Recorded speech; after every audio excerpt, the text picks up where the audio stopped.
We're at Financial Insights, but we're going under the boardwalk. Who are we going to be with? You'll find out coming up next on Carolina People.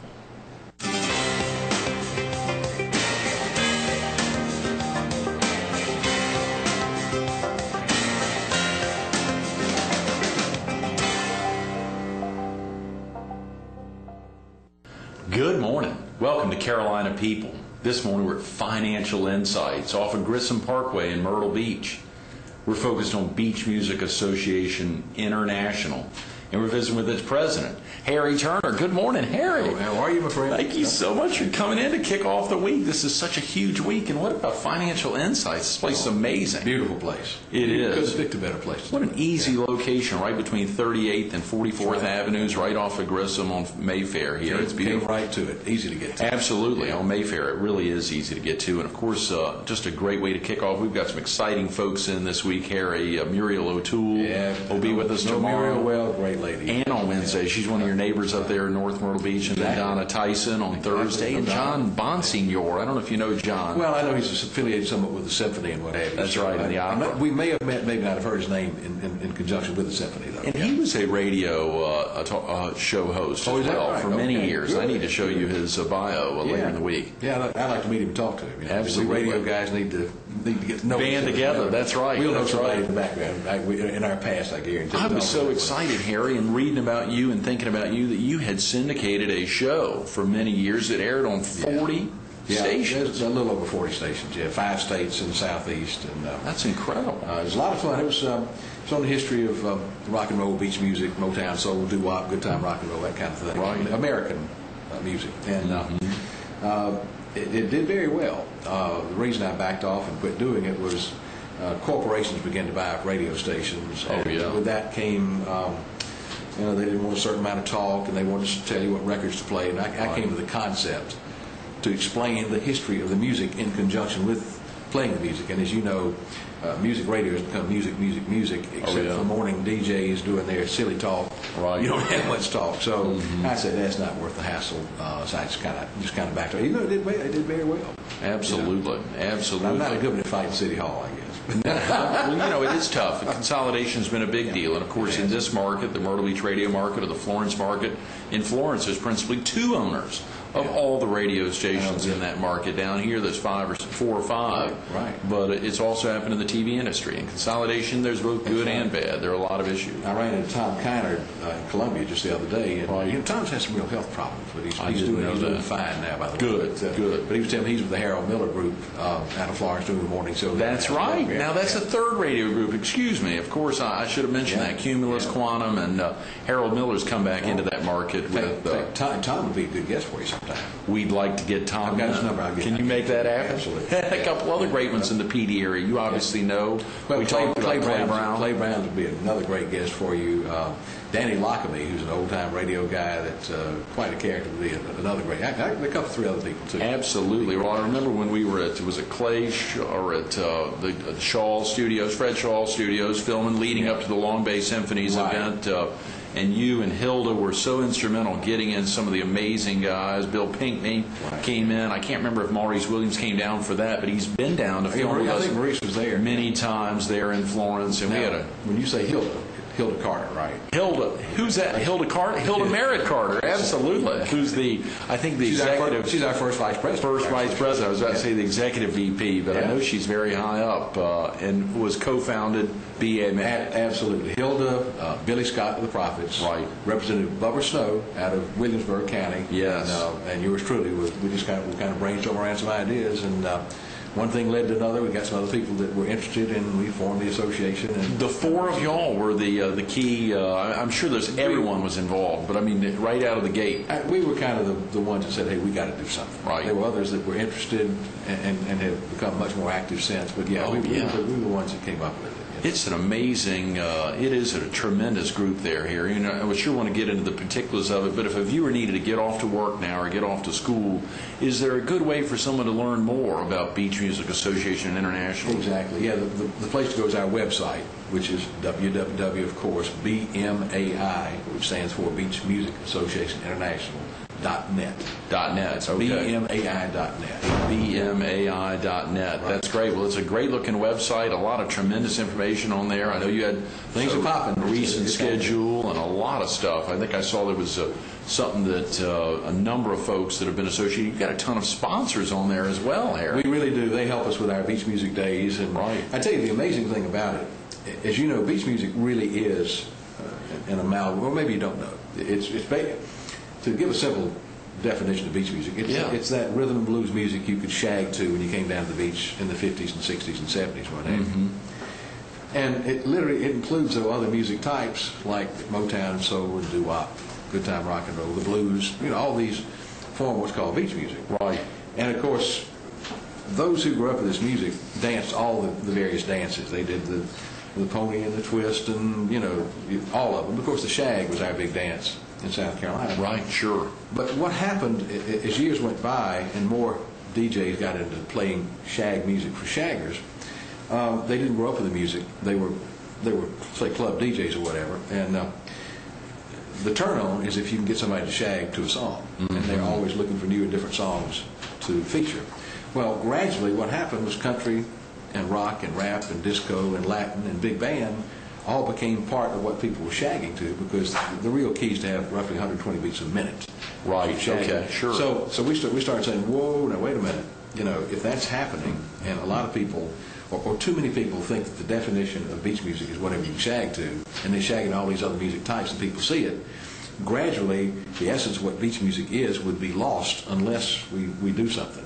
That was part of why we founded this association, to keep the music alive as defined and the music types we're talking about. And that really meant that much to you, Harry? I mean, there was that much of a worry that it's people who know and grew up in that era see and understand what I'm talking about. But what's happened is we've done some really, we put on our beach music days, which I'll talk to you about, but we've also done some real serious things. We were the co-authors of the first in the nation state bill that passed to try to put some teeth into something to eliminate these phony singing groups as passing themselves off as the real thing. And South Carolina led the nation in it. In fact, we've been praised by other states for being, number one. Oh, absolutely. Which sure. I hate to say it like this, South Carolina is not number one in a lot of things, but we were in this. And first in the nation. And you co-authored that. Yes. And what's happened, though, is that it's now passed like 9 or 10 different states, New Jersey being the latest. Is that right? And I'm on a national board called the Truth in Music Committee. It's affiliated with the Vocal Group Hall of Fame. And Bowser, you remember Sha-Na-Na Bowser? Yes, of course. Guy that did the muscle and all that kind of stuff. Well, anyway, Bowser and I have become good friends. He's the one that kind of heads this thing up. And it's just amazing what's happened, but we can take pride with the leaders in it. Absolutely. Now, that being said, what's also happened is that people from all across the country now are coming to us wanting to be on our board. We now have Herb Cox of the Cleftones, who did Heart and Soul, and this little girl of mine, real classy guy, lives down in Atlanta. He was one of the co-founders of these doo-wop specials that have been on public television. Well, he's now on our board. We now have Marvin Lashever from Las Vegas, who is the manager and has the rights to name the Platters. He's Sonny Turner and the Platters manager. He's Tony Orlando's brother-in-law. He's on our board, comes down from Las Vegas. That's tremendous. These folks come in for y'all's quarterly meetings, right? Absolutely. And the reason is this, I didn't realize this until just recently, but you got Motown, you've got soul, you've got doo-wop, all these are great music types. And there are organizations that promote these kind of music, but basically they do it from the standpoint of putting on concerts or museums or these kind of things. Right. But they're not about preserving the music and reaching young people with it. We're the only organization that is doing that, and that's why these others are coming to us, and we're just growing by leaps and bounds. It's just, I couldn't be happy with what's happening. It is amazing to think about the early days of BMAI. I think about you and Hilda and Billy Scott and Bubba Snow getting together, as well as so many others. I remember right out of the gate, you locked up folks like Rose Rock and Paige Sawyer down there in Georgetown. We now have the Secretary of State of North Carolina on the board. Come on. Did you see the Secretary of State in North Carolina? Elaine Marshall, Elaine Marshall is on the BMAI board? That's incredible. We also have former Lieutenant Governor Nick Theodore. Is that right? South Carolina. Yeah. So we got some politicos on there, too. Wow. It doesn't hurt, But I'll give you an example. This really blew me away. I got a call. You remember the song The Lion Sleeps Tonight by the Tokens? Alliance. In the jungle, the mighty. Oh, yeah, of course, sure. The kids a little more of a tune. The kids know going, it's Lion yeah. King and all that. But the Tokens out of New York did that originally. #1 record back in the 60s. And Jay Siegel, the lead singer, the lead voice on that song, we've become very good friends. And Jay got wind of the meeting that we were having in November here in Myrtle Beach. Right. A lot of these national people came down. He said, "Hey, I want to come to your meeting." Oh, yeah. He couldn't make it because he had a conflict. But he said, "We're doing it every year, by the way, a State of the Industry meeting, which will follow our board meeting. And it's going to be a big event." And you had that this year in the Myrtle Beach Area Chamber of Commerce, and you're planning on doing it at the Myrtle Beach Area Chamber of Commerce. Exactly. That's a great testament to the tie-in to Myrtle Beach. But what happened more than that, when he found out he couldn't go, he said, "Harry," he said, "man, I've been to your website, so I'm really excited about what you guys are doing." He says, "I would like to volunteer to be your New York representative." He said, "I'd like to have you and Billy or whoever else come up. I want to take you around to meet all the key music people, politicians, the whole 9 yards." And people are coming to us like this, just out of the blue. It blows you away. And Bowser, we're giving him an award at our North Carolina Beach Music Day for what he's done to take what we started in South Carolina. And he's just put aside a lot of what he's doing. Now, he promotes oldie shows throughout the country, but he's put aside, he's so committed to making this phony group thing go. Yeah. You know, that we created an award especially for him. Because he has so reached out to do something that really needs to be done. Harry, now, of course, you're doing all this. I mean, this is a nonprofit group. You're doing all this and traveling all around full time. How do you all keep going? How do you have the funds to keep going? I have my own. Of course, I know you have your own business. Absolutely. That keeps me, but does BMAI ever have, do you all do fundraisers or have a way for folks to support you financially? We have been fortunate. We got a really nice grant from the state of South Carolina last year. Is that right? Yeah. Great. And we're working on a couple of 3 other grants that look like they're going to happen for this coming year, including the state. We also get sponsors. The ones you see on our website, they help us put on our 2 annual Beach Music Days, the South Carolina and Columbia, the North Carolina and Raleigh. Yes. Well, of course, I've been to the one in South Carolina a number of times. Well, in fact, you were one of our recipients for. Let's not talk about that, but that's very nice. Yeah, no, that was a great. That was a great honor. The Hilda Mary Carter Award, of course, Representative Clemens was up there, and he's done a lot. He has been instrumental in really helping BMI. Alan Clemens has helped us more than you would know. He's a real go-getter. He believes in what we're about, and. Without his help, a lot of the benefits that come to us would not have happened. I know that. Well, I think you or Alan had shared with me that he's even opened his office at times when you're traveling up there. I use his office when we were preparing for South Carolina Beach Music Day. That's tremendous. Gilda Cobb Hunter has been another great one for us out of Orange. Down in Orangeburg. Great. Seth Whipper down in North Charleston. Catherine Sipes down in Beaufort. Right. Tracy Edge up at North Myrtle Hit the Beach. Low Country. Billy Witherspoon, all those Ori on down. Very well. Yeah. Very well. How about some other folks in the Midlands and the Upstate that have wrapped around? I'm sure there's a lot of them. It's just the people list is endless. I couldn't go down the list. Sure, that's right. We better not start heading that way. And what happened? There's 5 or 10. Somebody sees, well, you left me out. That's right. You better stop right now. Okay. Yes. That was big. I mean, the BMAI has been around a good while now, and of course, Beach Music Days are really the amalgamation of what all you all do. Or it kind of pulls everything together to highlight when you do them on the steps of the State House there in Columbia. Do you do the same thing in North Carolina? In Raleigh, we do it on the Capitol grounds. Wow. The steps aren't configured the same way they are in South Carolina, so it can't work that way. Right. But we bring the stage in, do it on the Capitol grounds in Raleigh, and this will be our 7th annual South Carolina coming up May 15th. Great. And our 3rd annual North Carolina coming up the next week, May 22nd. They both on Tuesdays. And so folks need to get that date down, May 15th. To be in Columbia, and that's open. What day of the week is that, Harry? Tuesday, May 15th. Yeah. Okay. And the one in Columbia will run from like 3 o'clock till 5:36 in that area. Then we have an after party at the Clarion Hotel. It's all free to the public. Wow. North Carolina, the same thing, except we start at noon on the Capitol grounds and have an after party at the Sheraton downtown in Raleigh. That is tremendous, Harry. It's mind-blowing that you guys have grown so fast and pulled in the cadre of incredible board members that are looking for you as opposed to you going out to look for them. Let me tell you, the amazing thing is, you can ask Billy Scott, who I'm sure you'll have as a guest, or ask Hilda. We love Billy. Billy's a great guy. He's been with me yesterday. He's been with us many times. But when we walk down the halls of the State House in Columbia, I mean, people just come out of the woodwork. They want to be with us. They want, what can we do to help? I mean, it's amazing I mean, and not only the legislators, but the assistants and the workers and the security people. And oh, sure. You know, we almost can, let's say we've got a 2 o'clock appointment in Gilda Compounder's office, and at 1:55 we get off the elevator to walk down the hall to our office.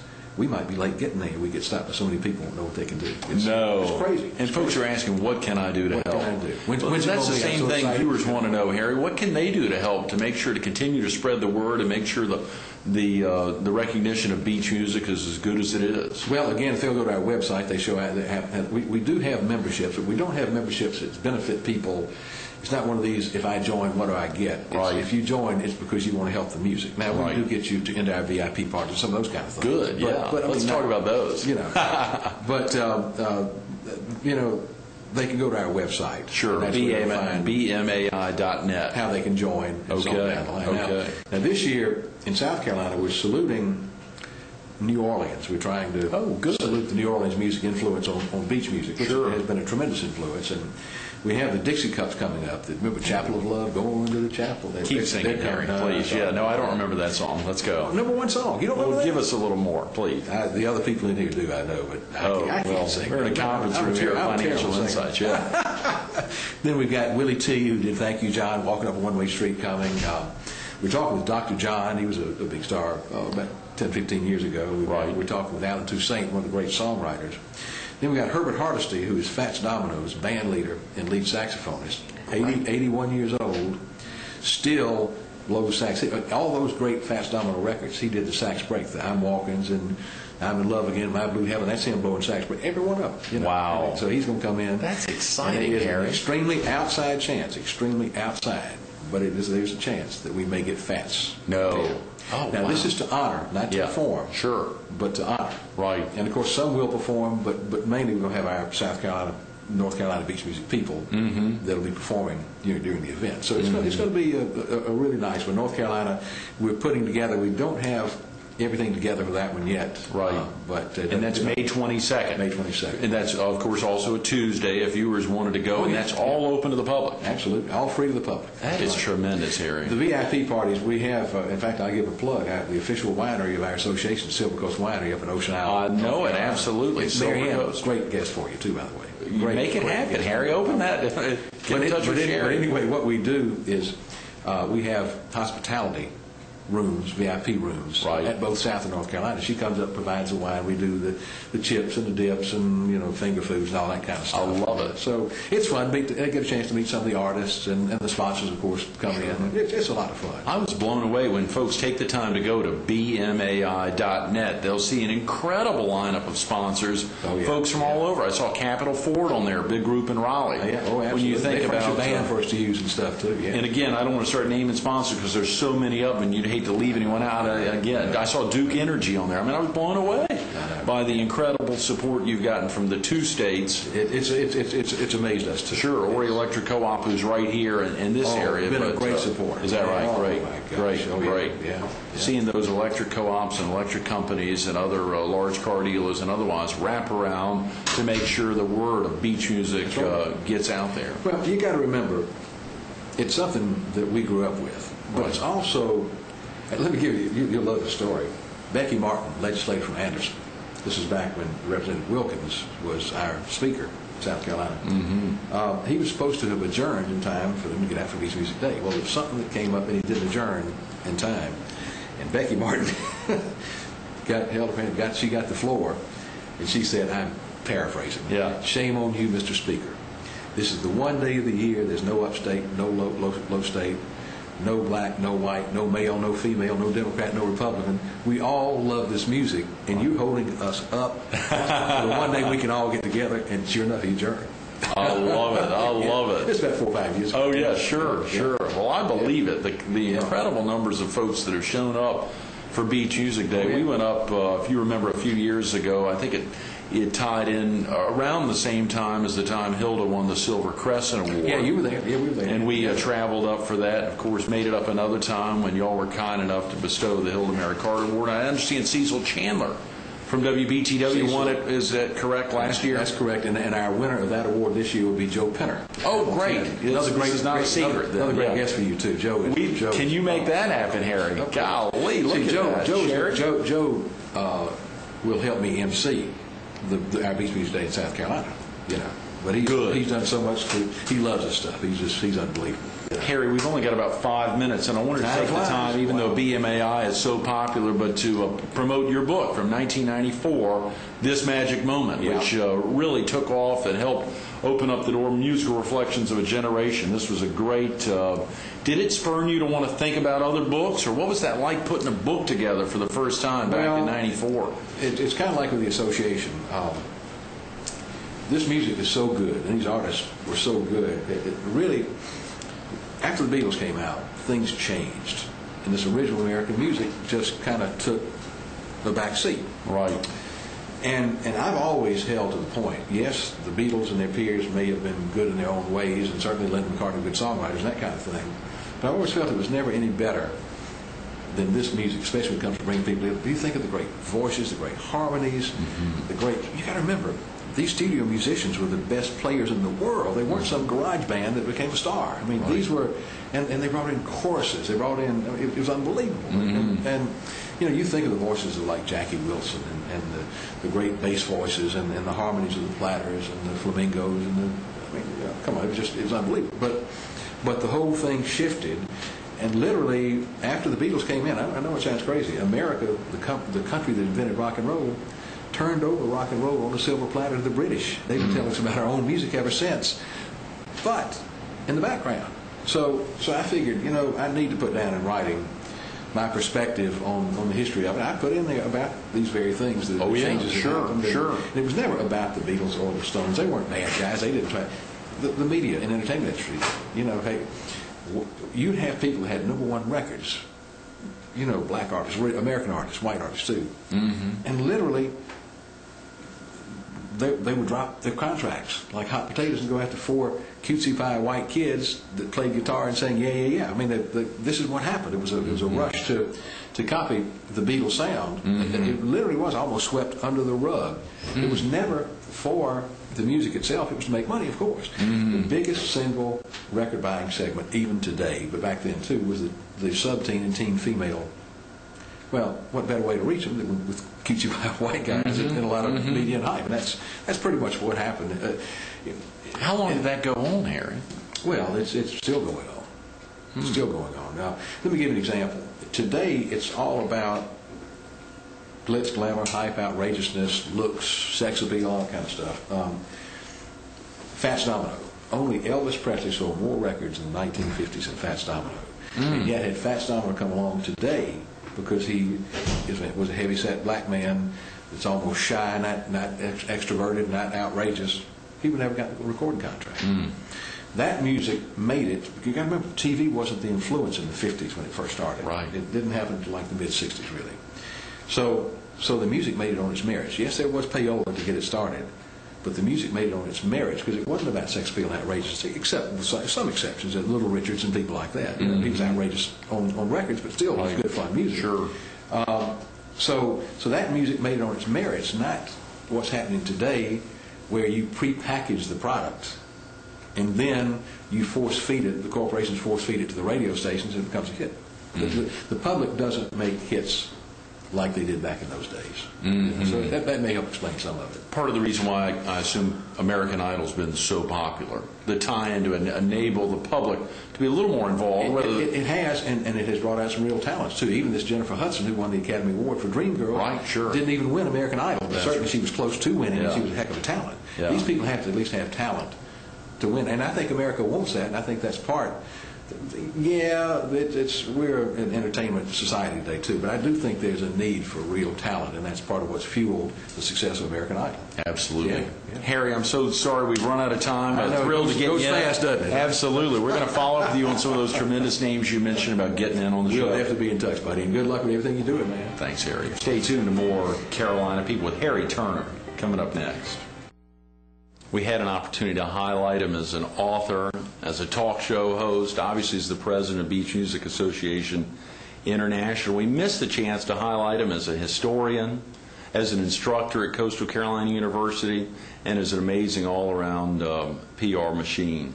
Harry Turner's been making it happen year after year. Beach Music Association International is one of many. Please take a look, take the time, go to their website, bmai.net, bmai.net.